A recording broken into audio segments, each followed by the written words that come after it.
Good morning. I'm a big fan of movies, especially when it comes to scary movies. And I'm not talking about your guys' typical movies like your monsters and your aliens, more like where you have serial killers or murderers, the ones that could be based on true stories where you're thinking, wow, that could really happen in life. So let me show you guys, for example, wait, time out. From imagining the unimaginable. But it's even more frightening when the demons are real. Based on a true story. Just that small phrase that these events actually happened sort of makes the film much more both relevant and much more terrifying. Norman Bates in Psycho. Leatherface in the Texas Chainsaw Massacre. Bill in The Silence of the Lambs. Each of these characters had its origins in the same true story. The unspeakable crimes of a single man. His name was Ed Gein. Oh, okay. So I'm pretty sure you guys have seen the most common one is Texas Chainsaw Massacre, and these movies were based on true events, and all three of these movies they got it off of a man named Ed Gein. So today I'll introduce to you a man named Ed Gein who could be considered America's most famous murderer, and I'll be highlighting, the main points I'll be highlighting is who he was, what he did, and the kind of impact he had on people. So starting off, I'll give you guys some information about his background. And he was born on January 26th of 1906. He had one brother only, his name was Henry, who was like 5 years older than him. He was born in 1901. His mother was Augusta. His father was George, who, his father was a drunk, and they lived in La Crosse, Wisconsin.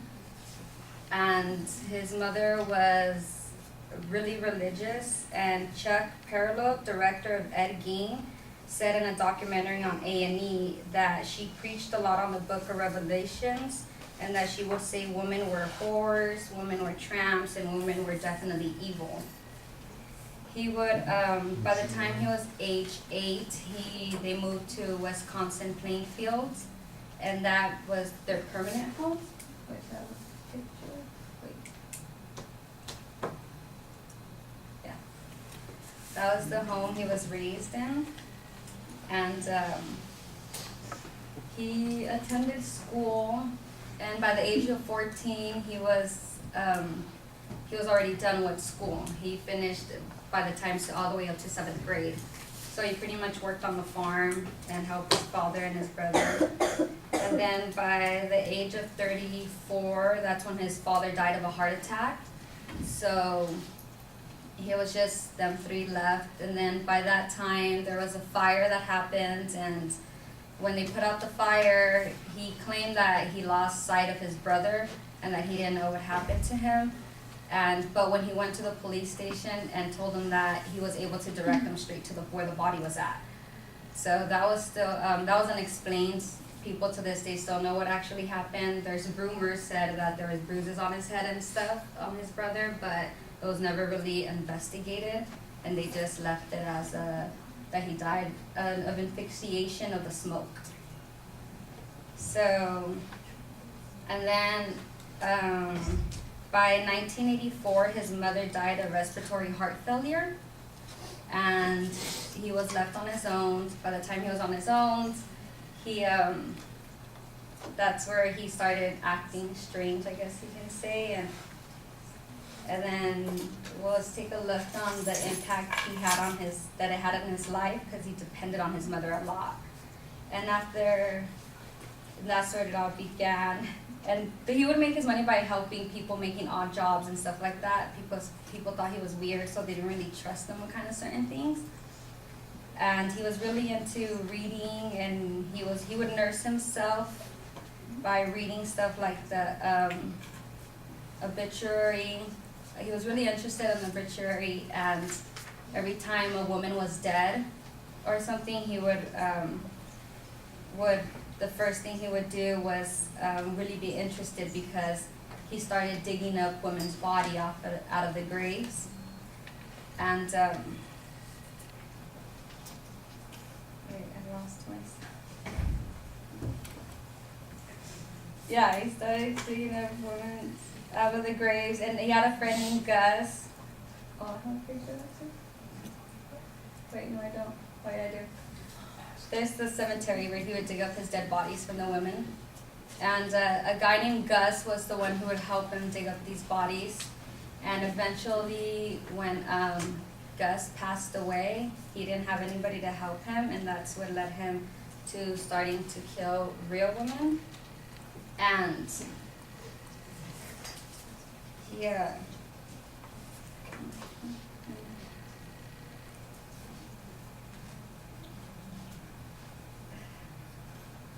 Okay, yeah. He started to kill real women because he didn't have anybody. The first victim that he killed was in 1954, and it was Mary Hogan.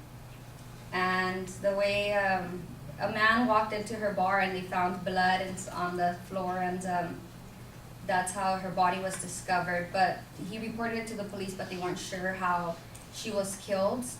They never really did an investigation on it or anything, and they never even suspected that it was Ed Gein who was the one who committed the murder. And people will laugh about it. And a guy named Fred Reed, he was a Plainfield resident who knew Ed Gein, and he was a friend of him.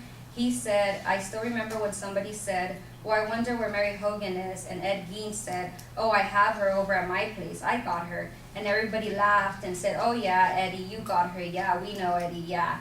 They just ignored it, and when in reality he was really telling the truth that he had her. Then a couple years passed, and Main Street was a quiet place, and then the men would go hunting. So that's when he committed his next murder, which was Beatrice Warden. And the way she was discovered was by her son, who was a sheriff as well.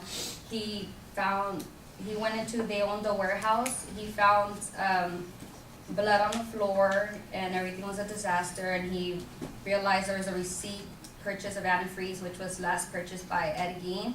So he went to his house trying to discover, like, if he knew anything, pretty much questioned him. That's all he was going for.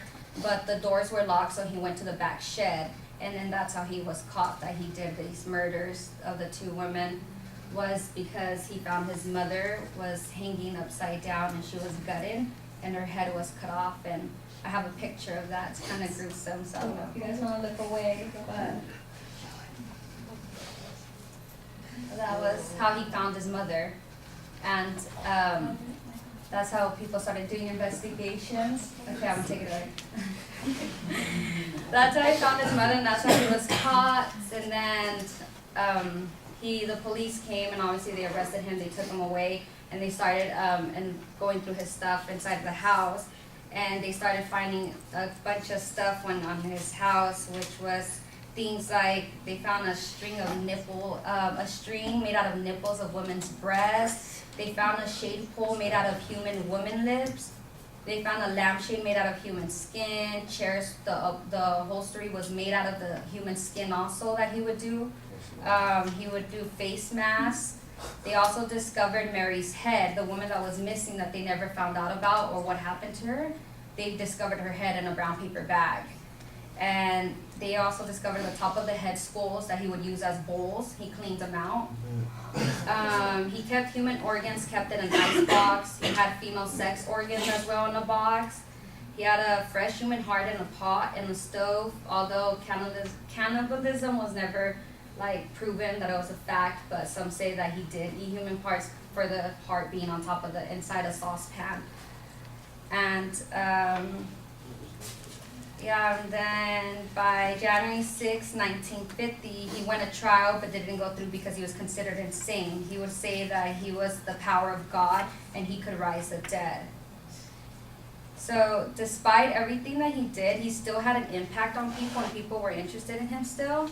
By March 30th, 1958, his things were going to be auctioned off, but that never kind of went through because a mystery fire happened and his house burned down, so meaning all the things they were going to auction was destroyed. And then they, the only thing that was auctioned off was his car, and people would use it as would take it to, the person who purchased it took it to fairs and would use it as a little show thing to watch, and people would actually go to see it. They were interested in that. And then people even stole his graveyard stone because they wanted it, because they were so infatuated by what he did, I guess. And Geen was ultimately found guilty of murder by reasons of insanity. He was confined in various criminal psychiatric institutions in Central State Hospital in Wisconsin.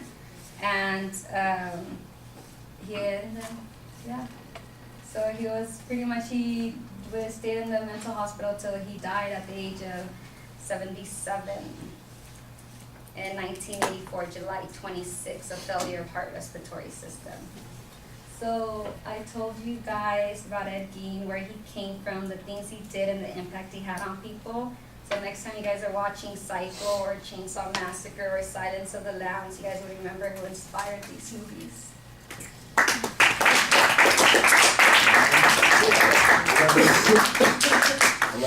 11 minutes.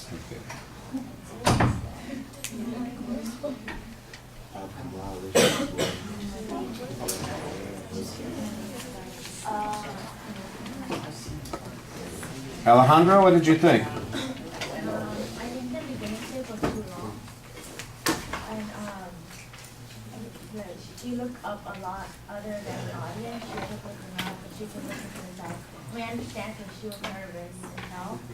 And she knew what she was saying. She wasn't looking at the notes too much, but since like, she kept laughing, so it kind of, but she was nervous, so that kind of like stopped her from her organization. And she kept, she looked up her notes, and she was leaning to the table the whole time, other than standing in the middle. And yeah, but I mean, I was kind of creepy. Actually, it was creepy, but it was interesting because I didn't know that.